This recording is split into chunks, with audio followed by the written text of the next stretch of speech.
વૈશાલીબેન દેસાઈ પોતાનું સ્થાન લેશે પોડિયમ પાસે અથવા સેન્ટરમાં.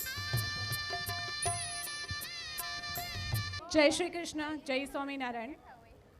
હું દેસાઈ પરિવાર જે આટલો વિશાળ છે અને ગૌરવવંતો છે એની હું પુત્રવધુ છું, વહુ છું, જેને આપણે દેશી ભાષામાં કહીએ, અને ધાનાણીની દીકરી છું. એટલે મારું નામ થયું વૈશાલી ધાનાણી દેસાઈ. તમે જ્યાં બી છો મને કંઈ વાંધો નથી. મેદાનમાં એક બી વ્યક્તિ બેઠો હશે ને તો બી હું વાત કરીશ. અને મારા માટે મોટી વાત કે આટલી બધી મહિલાઓ, આટલી બધી માતાઓ, બહેનો અને આટલા વડીલો, મહેમાનો અહીંયા બેઠા છે, એટલે હું મારી વાત બિંદાસ કરી શકીશ. એક રિક્વેસ્ટ છે, તમે જ્યાં પણ જમો છો ને બિંદાસ ખાલી કાન ખુલ્લા રાખજો, મોઢું તો બી ચાલુ રહેશે. પ્રેક્ટિસ એટલી છે ને વર્ષોથી જમવાની કે કોળીઓ મોઢામાં જ જશે, કાને કે નાકે નહીં જાય. બરાબર? એટલે ધ્યાન ખાલી અહીંયા આપજો. બાકી તમે જમતા રહો. લાડુ બહુ સરસ મહેનતથી આપણી માતાઓએ, બહેનોએ આખો દિવસ કાલે આપીને બનાવ્યા છે, મેં મારી નજરે જોયા છે. બહુ ઇમ્પોર્ટન્ટ અને સળગતો એક પ્રશ્ન હું આજે લઈને આવી છું. તમારામાંથી એક બી વ્યક્તિને અસર કરી જશે ને તો મારું બોલવું અને આ તૈયાર કરીને આવવું સફળ થઈ જશે. એમ તો મને મોઢે યાદ છે બધું, પણ એક પણ ટોપિક રહી ના જાય એટલે લખ્યો છે. 2 સવાલ પૂછવા છે. એના પહેલાં હું 2 હાથ જોડીને મારું માથું નમાવીને બધાની માફી માંગુ છું, કારણ કે મારી એવી વાત હવે જે થવાની છે ને કદાચ કડવી લાગશે અથવા ગમશે નહીં, એટલે પહેલાં હું માફી માંગુ છું. 2 સવાલ પૂછવા છે મારે. મને જવાબ ના આપતા થોડી વાતો કર્યા પછી જવાબ આપજો, નહીં તો તમે ખોટા સાબિત થઈ જશો. પહેલો સવાલ એવો છે, શું આપણે બધા શાકાહારી છીએ? હા ના બોલતા. શું આપણે બધા શાકાહારી છીએ? હા ના બોલતા ખોટા સાબિત થઈ જશો. થોડી વાર ઊભા રહેજો, બધાને જ વિનંતી છે. બીજો સવાલ છે, શું આપણે બધા હિન્દુ છીએ? હા ના બોલતા ખોટા સાબિત થઈ જશો. કેવી રીતે? બહુ ઇમ્પોર્ટન્ટ અને સરસ મજાની વાત છે. આજે નાની નાની ઉંમરના લોકોને હાર્ટ એટેક આવે છે. આપણને એમ થાય કેવી રીતે થાય છે? તો આપણે મા બાપ તરીકે, કે હું સમાજમાં ભણેલો છું, ભણેલી છું અને બહુ ફોરવર્ડ વ્યક્તિ છું, અને એવું વિચારીને આપણા બાળકોને ફૂડ પેકેટ આપીએ છીએ, ઠંડા પીણાઓ હાથમાં પકડાવી દઈએ છીએ. તો આજે હું ખાલી થોડીક ખુલ્લી વાતો કરવા માંગુ છું કે આપણે શું આપીએ છીએ અજાણતા. કુમળા આપણા ફૂલ જેવા બાળકોનું ભવિષ્ય ઓછું કરવામાં આપણે મા બાપ પોતે નિમિત્ત બનીએ છીએ. કેવી રીતે? આજનું રેકોર્ડિંગ મારું કરવાની છૂટ છે. હું અમુક કંપનીઓના નામ નહીં લઈ શકું, પણ પર્સનલી મારી સાથે બેસવું હોય તો ફોન નંબર આપી દઈશ. તમને છૂટ છે. હું અહીંયાથી જેટલી વાતો કહું છું એ સાબિત થયેલી ગૂગલ પર સર્ચ કરવાની છૂટ છે. ખાલી મારી મર્યાદા એટલી છે કે કંપનીના નામ નહીં બોલી શકું, પણ તમે સમજી જજો ઈશારાની અંદર. ચોકલેટની એક બહુ ફેમસ કંપની છે, એનું નામ અહીંયા બેઠેલી દરેક વ્યક્તિએ સાંભળ્યું છે, હું નહીં લઈ શકું. ચોકલેટની એક કંપનીએ સ્વીકાર્યું છે, કાન ખોલીને સાંભળજો, એણે સ્વીકારેલું છે કે પોતાની ચોકલેટમાં વાછરડાના માંસનું મિશ્રણ કરે છે. અહીંયાથી કહેલી દરેક વાત ગૂગલ પર સર્ચ કરવાની છૂટ છે તમને. હું કંપનીનું નામ પર્સનલી મળશો ને તો આપીશ, જાહેરમાં હું ના લઈ શકું, એ લોકો મને જેલમાં નાખી દે. એક કંપની ચોકલેટ બનાવે છે જે બધાએ જ ખાધેલી છે, એ વાછરડાના માંસનો ઉપયોગ કરે છે. ફેસ પર લગાવવાનું એક ક્રીમ આવે છે, એનું નામ પણ નહીં લઉં હું, એમાં ડુક્કરની ચરબીનું તેલ છે. મારી પાસે પ્રૂફ છે, તમને જોઈતા હો તો હું આપીશ. એલોપેથિક દવાઓ ખાઈએ છીએ, ઝેર છે. એક બીમારીને દવા દબાવે છે, બીજી 2 નવી બીમારીઓ ઊભી કરે છે. સાબુ જે સવારે ઉઠીને ઘસીને નાહીએ છીએ, કેમિકલથી ભરપૂર છે, કેન્સર માટેનું બહુ મોટું રીઝન છે. ઠંડા પીણા જેમાં 21 જુદા જુદા કેમિકલ છે. અને તમને હેરાનીની વાત કહું, આપણા સંસદ છે ને, ભારતની જે સંસદ હોય એની કેન્ટીનમાં ઠંડા પીણા વેચવા પર પ્રતિબંધ છે, અને આખા ભારત દેશમાં ભરપૂર વેચાય છે. કેટલી ગજબની વાત છે. સંસદની કેન્ટીનમાં બેન છે, ના વેચી શકો ઠંડા પીણા, અને આખા દેશમાં વેચાય છે. હેલ્થ ટોનિક જે મમ્મીઓ પોતાના બાળકોને સવારે સ્કૂલે જતા પહેલાં દૂધમાં આપીને ગૌરવ અનુભવે કે મેં મારા બાળકને XYZ હેલ્થ ટોનિક આપ્યું. શેમાંથી બને છે તમને કહી દઉં. અખિલ ભારતીય સંસ્થા છે દિલ્હીની, જે ભારતની સૌથી મોટી લેબોરેટરીમાંની એક છે. ત્યાં સાબિત થયેલું છે કે મગફળીનું તેલ કાઢ્યા પછી જે કચરો બચે, જેને આપણે ગામડામાં ખેડૂત જે હોય પ્રાણીઓને આપી દે ખાવા, એ કચરામાંથી હેલ્થ ટોનિક બને છે, જેના કરોડો રૂપિયાના આપણે ચૂકવીએ છીએ અને આપણા બાળકોને ખવડાવીએ છીએ. મગફળીનું તેલ કાઢ્યા પછીનો કચરો વધે એની વાત કરું છું. અમિતાભ બચ્ચનનું એક ઓપરેશન થયેલું, 10 કલાક ઓપરેશન ચાલેલું, એનું મોટું આંતરડું કાઢી નાખવામાં આવ્યું. ડૉક્ટરે કીધું ઠંડા પીણાથી આંતરડું ખરાબ થયું છે, અને એના પછી અમિતાભ બચ્ચને એ ઠંડા પીણાની એડ કરવાનું બંધ કરી દીધું. હવે ચિંતાનો વિષય શરૂ થાય છે, જે હવે હું બોલીશ. આપણા બધાના જીભને બહુ પસંદ આવે એવા પિઝા, પિઝા, પિઝા, પિઝા જે બી કહેતા હોય તમે, હવે ધ્યાનથી સાંભળજો. પિઝામાં ટેસ્ટ લાવવા માટે ગૂગલ કરવાની છૂટ. E631 કેપિટલ E631 નામનું એક તત્વ આવે છે જે ટેસ્ટ લાવવા માટે ઉમેરાય છે. એ ડુક્કરના માંસમાંથી બને છે. સાબિત કરવાની જિમ્મેદારી મારી. ના ખબર હોય તો મારી પાસે આવજો, ગૂગલ પર પણ સર્ચ કરવાની છૂટ. પિઝા ખાઈએ છીએ એને ટેસ્ટી બનાવવા ડુક્કરના ચરબીનું તેલ ઉમેરવામાં આવે, સોરી ડુક્કરનું માંસમાંથી બને છે એ તત્વ. ખાવા પીવાની વસ્તુઓ પર અમુક કોડ હશે. મારું રેકોર્ડિંગ ચાલુ હોય તો ઠીક, નહીં તો કરી લો. E322 લખેલું હોય પેકેટ ઉપર તો એ ગાયનું માંસ છે. કોઠી આઈસ્ક્રીમ સિવાયના બધા આઈસ્ક્રીમમાં માંસના કન્ટેન્ટ છે, માંસના કન્ટેન્ટ છે. તમે કહેશો અમારે જીવવું કે ના જીવવું, કેમ આ બધાના ઓપ્શન અવેલેબલ નથી? બધું જ અવેલેબલ છે જે માંસ વગર પણ ખાઈ શકાય. અહીંયા વાત છે ને સત્વની છે. આપણે એમ ખેડૂતમાં પોતાના ખેતરમાં ચીભડા ઉગાડ્યા હોય ને, તો એમાં એક ચીભડું જો કડવું નીકળે ને તો આપણે શું કહેવત બોલીએ ખબર? આખો વેલો બગડી ગયો છે. એક સવાલ પૂછું, આપણું બાળક પહેલો નંબર લાવે આપણને ઈર્ષા થાય છે? નથી થતી. પણ બાજુવાળાનું બાળક પહેલો નંબર લાવે ને તો ઈર્ષા થોડીક થાય છે. એનું કારણ ખબર? આપણું મૂળ બહુ સારું છે, આપણે સત્વવાળા લોકો છીએ. તો બગાડ ક્યાંથી આવ્યો સમાજમાં? આ બધી વસ્તુઓ, ખરાબ વસ્તુઓ ક્યાંથી આવી? તો કે કહેવત છે આપણા વડીલો કે અન્ન એવું મન, અન્ન એવો ઓડકાર. આ બધું બહુ મોટું ષડયંત્ર છે તમને ને મને હિન્દુ ના રાખવાનું, તમને ને મને ગાયનું માંસ ખવડાવવાનું. બે પ્રકારના યુદ્ધ ચાલે છે. એક આપણા બોર્ડર ઉપર સૈનિકો લડે છે ને બીજું યુદ્ધ તમારે જોવું હોય ને તો વલસાડથી લઈને વડોદરા સુધીનો હાઈવે રાતે 1 વાગ્યાથી સવારે 4 વાગ્યા સુધી જ્યારે તમે ને હું ઘરમાં ઊંઘતા હોય ને તો ગૌરક્ષકો એવા છે જે પોતાનો જીવ જોખમમાં નાખીને રોજ રાતે ગાયોને બચાવે છે. ગાયોના માંસનો અને માણસના ભ્રૂણનો એટલે કે ગર્ભનો સૌથી મોટો અરબો ખરબોનો વેપાર આજે આ દુનિયામાં ચાલી રહ્યો છે. તમે ને હું જો થોડુંક ખાવાનું બંધ કરીશું તો કદાચ થોડીક ગાયો કપાવાની બંધ થશે. એક મૂવી છે સાઉથનું યશોદા, યશોદા મૂવી સાઉથનું છે, એકવાર જોજો તમને સમજાશે અહીંયાથી હું શું કહી રહી છું. બહુ મોટો અરબો ખરબોનો વેપાર છે. જ્યારે આ ડિટેલ મને પહેલી વાર ખબર પડી આજથી 4 મહિના પહેલાં, મારી પાસે સબૂત નહીં હતા એટલે મને લાગતું તો અફવા હશે. પણ જ્યારે મેં રિસર્ચ એન્ડ ડેવલપમેન્ટ કર્યું તો સમજમાં આવ્યું કે આ વાતો સાચી છે. આ વાતને 4 મહિના થયા. છેલ્લા 4 મહિનામાં મેં પિઝા નથી ખાધા, ચોકલેટ નથી ખાધી, બિસ્કિટ નથી ખાધી, ચિપ્સ નથી ખાધી, મેં કોઈ વસ્તુ નથી ખાધી. મેં ખાવાનું છોડી દીધું. જ્યારે બી મારી સામે હવે કદાચ મન થાય ને તો હું સવાલ પૂછું, હું હિન્દુ છું, હું શાકાહારી છું, શું હું ઈચ્છું કે ગાયનું માંસ ખાઉં? શું તમે ઈચ્છો તમારું બાળક ગાયનું માંસ ખાય? દેખાતું નથી પણ એ વેફરમાં છે, દેખાતું નથી ચોકલેટ બિસ્કિટમાં એના તત્વ છે. આ કાન આમ નથી પકડાવતા, આમ પકડાવે છે. ડાયરેક્ટ ખબર ના પડે એટલે એના સાયન્ટિફિક નામ લખેલા છે, E3020 આવા અલગ અલગ નામ આપેલા છે. તો સવાલ છે કે શું આપણે હિન્દુ છીએ? અને જો હિન્દુ હોય તો આ બધું ના ખવડાવવું જોઈએ. તમને એવું લાગે બાળકો રહે જ નહીં. કોણે કીધું ના રે? મારો 2.5 વર્ષનો છોકરો છે, 2.5 વર્ષનો.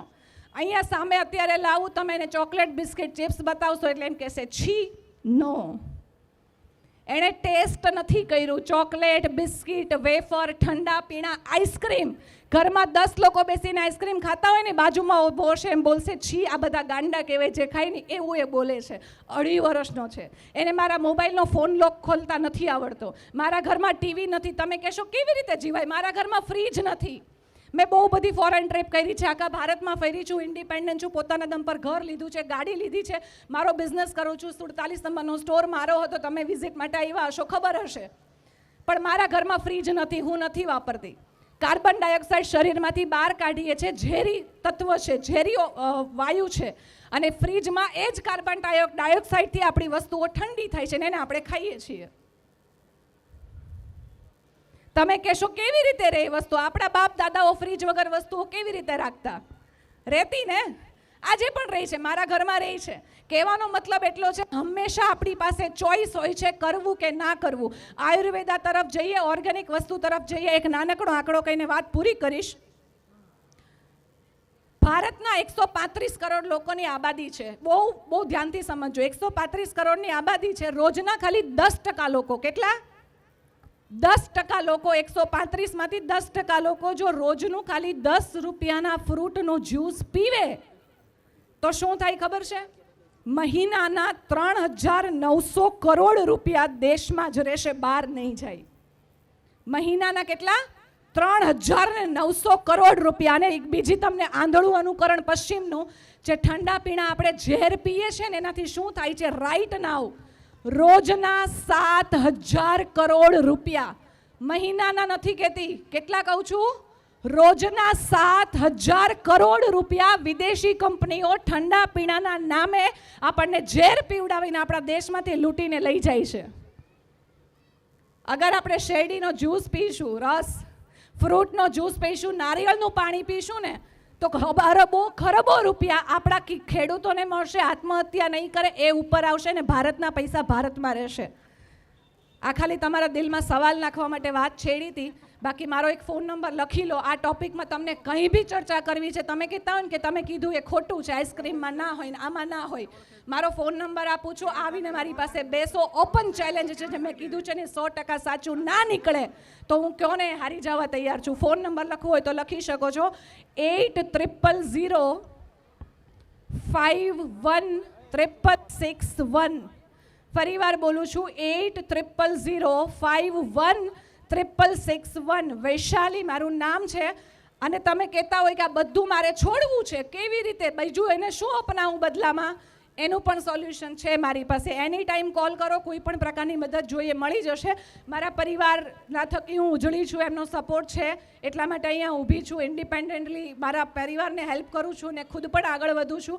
મને મોકો આપવા માટે thank you so much. Desai પરિવારનો અને બિઝનેસ એક્સપોનો ખૂબ સરસ એક્સપિરિયન્સ રહ્યો. અજયભાઈ સ્પેશિયલી થેન્ક યુ, વડીલોનો થેન્ક યુ, પૂરી મેનેજમેન્ટ ટીમ અને મને સાંભળવા માટે thank you so much. Thank you. Jai Sardar. ખૂબ સરસ માહિતી આપી વૈશાલીબેને. આપનો આભાર માનવા માટે અમારી પાસે કોઈ શબ્દો નથી. હવે આપણે આભાર વિધિ તરફ આગળ વધવું છે, ત્યારે આભાર વિધિ કરવા માટે હું આપણા પરિવારના મંત્રી શ્રી ભાવેશભાઈ ચિત્તલવાળાને વિનંતી કરીશ કે આભાર વિધિ દ્વારા આજના કાર્યક્રમને પૂર્ણ જાહેર કરશે. બોલો જય સરદાર, જય સરદાર. શ્રી સૌરાષ્ટ્ર પટેલ દેસાઈ પરિવાર સુરત આયોજિત આ સ્નેહ ઉત્સવની અંદર આપ સર્વે મહેમાનો પધાર્યા, પરિવારના ભાઈઓ પધાર્યા, રાજકોટ, અમદાવાદ તેમજ નવસારીથી પૂરી ટીમ, ખાસ વિનોદભાઈ રાજકોટથી પધાર્યા. આપ સર્વેનો ખૂબ ખૂબ અહીંયાથી ટીમ વતી હું આભાર માનું છું. તેમજ ખાસ આભાર કે આપણા જે સ્પોન્સરો, ગોલ્ડ સ્પોન્સરો અને તમામ સ્પોન્સરોનો પણ અહીંયાથી ખૂબ ખૂબ આભાર માનીએ છીએ. અને ખાસ આભાર તો આપણે જે આ સ્થળની અંદર બેઠા છીએ, કલ્પેશભાઈ, મગનભાઈ દાડમાં વડાનું જે આ ફાર્મ છે એ પણ આપણે નિઃશુલ્ક આપણે આ પ્રાપ્ત થયું છે સેવાની અંદર. તો આપણે સર્વે પરિવાર વતી હું એમનો પણ ખૂબ ખૂબ આભાર વ્યક્ત કરું છું. તેમજ અહીંયાથી જે વિડીયો શૂટિંગ કે જે કોઈ પણ ભાઈઓ અહીંયા સેવા આપી છે એ તમામ ભાઈઓ, તમામ દાતાઓનો ખૂબ ખૂબ અહીંયાથી હું આભાર વ્યક્ત કરું છું. તેમજ કર્મયોગી ભાઈઓ, DPVS ટીમ, એક્ઝિબિશન ટીમની અંદર જે રાત દિવસ મહેનત કરી છે એવા એક્સપો કમિટી તથા તમામ DPVSના મેમ્બરોનો પણ અહીંયાથી હું ખૂબ ખૂબ સ્વહૃદયથી આભાર વ્યક્ત કરું છું. તેમજ કર્મયોગી ભાઈઓ, રસોડા વિભાગમાં સેવા આપતા આપણા વડીલો તથા તમામ કર્મયોગી ભાઈઓનો પણ હું અહીંયાથી આ તકે ખૂબ ખૂબ આભાર વ્યક્ત કરું છું. અહીંયા આ કાર્યક્રમ અહીંયા પૂર્ણ જાહેર કરું છું. અને મહેમાનોને નમ્ર વિનંતી કે ભોજનશાળા તરફ જશે. આપણે અહીંયા રાસ ગરબાનો પણ કાર્યક્રમ રાખ્યો છે, જે લોકોને ઈચ્છા હોય તે રોકાજો. આટલો સરસ ઉત્સવ થયો છે તો પછી કાઠિયાવાડી અને ગુજરાતીને ગરબા વગર કેમ ચાલે? તો આપણે જમ્યા પછી અત્યારે આપણે જે લોકો જમી લીધું છે એ શરૂ કરી શકે છે ગરબા, અને જમવાનું જે લોકોને બાકી છે એ ધીરે ધીરે જે લોકો અંદરથી બોલાવે એ રીતે આપ ભોજનશાળા તરફ જશો. નીલ બિપિનભાઈ દેસાઈ વદરવાળા, એમનો દીકરો ખોવાયેલ છે. જે કોઈ બાળક મળે તો એને અહીંયા સ્ટેજ પાસે લઈને આપશો. નીલ બિપિનભાઈ દેસાઈ, ગામ વદર. એક્સપો ગ્રાઉન્ડની અંદર જે કોઈ ભાઈઓ સ્ટોલ ધારક મિત્રોને જમવાનું બાકી હોય તે ભોજનશાળા તરફ જશે, જેથી કરીને આપણે સમયસર આપણે આ ફાર્મને આપણે સુપ્રત હતું એવું ને એવું જ આપણે મગનદાદાને પરત કરી શકીએ. એક ખાસ કહેવાનું રહી ગયું કે યોગદાન કાઉન્ટરની અંદર વર્ષોથી ઓળિયા ગામ પરિવારની સેવા હોય છે. જે લોકો હિસાબ નહીં થઈ ત્યાં સુધી 1, 1.5, 2 વાગ્યા સુધી સહપરિવાર અહીંયા રોકાય છે, એમનો પણ અહીંયા આ તકે ખૂબ ખૂબ આભાર વ્યક્ત કરીએ છીએ.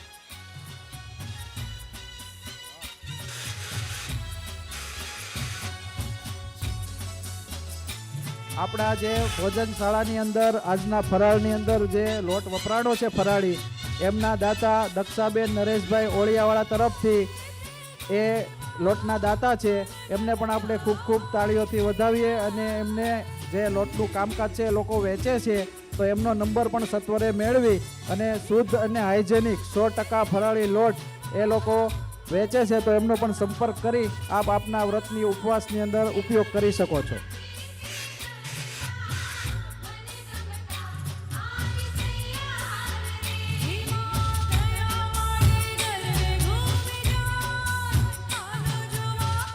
એક બીજી જાહેરાત, જે સ્ટોલ ધારકો છે એ આ ગ્રાઉન્ડની અંદર હોય તો એમને ખાસ નમ્ર વિનંતી, આજે રાત્રે 12 વાગ્યા સુધીમાં આપણે તમામ સ્ટોલ ખાલી કરી અને જગ્યા પરત આપવાની હોય. કાલે સવારમાં પ્રોગ્રામ હોય અહીંયા ફાર્મની અંદર, એટલે તમામ સ્ટોલ ધારક મિત્રોને ખાસ નમ્ર વિનંતી, પોતાનો સામાન મોડામાં મોડો 11 વાગ્યા સુધીમાં આ ગ્રાઉન્ડ ખાલી કરી નાખે. અને ચોખ્ખાઈનું પણ જે આપણે કહેવામાં આવ્યું છે એનું પણ ખાસ ધ્યાન રાખે. કોઈ કચરો હોય આપણી આજુબાજુમાં તો એ પણ લઈ લેશો અને 12 વાગ્યા પહેલાં આપણે આ સ્થળ ખાલી કરી આપવાનું હોય. તમામ સ્ટોલ ધારક ભાઈઓ પાસેથી હું સહયોગ માંગુ છું.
હાલો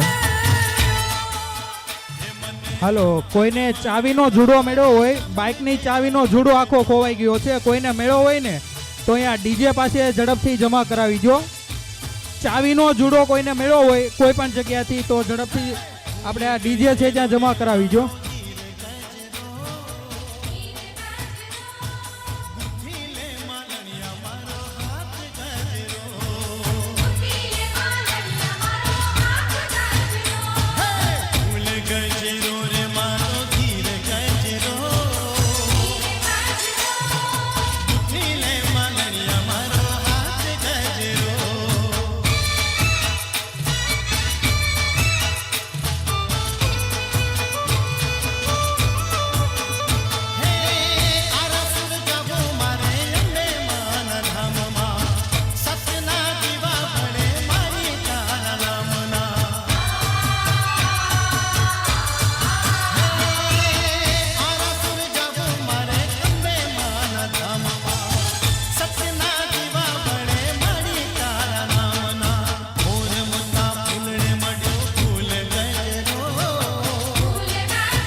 જમવાનું જે કોઈને બાકી હોય તો રસોડા તરફ જશે. થોડી જ વારમાં આપણે રસોડું અહીંયા સંપૂર્ણ કરવાનું હોય.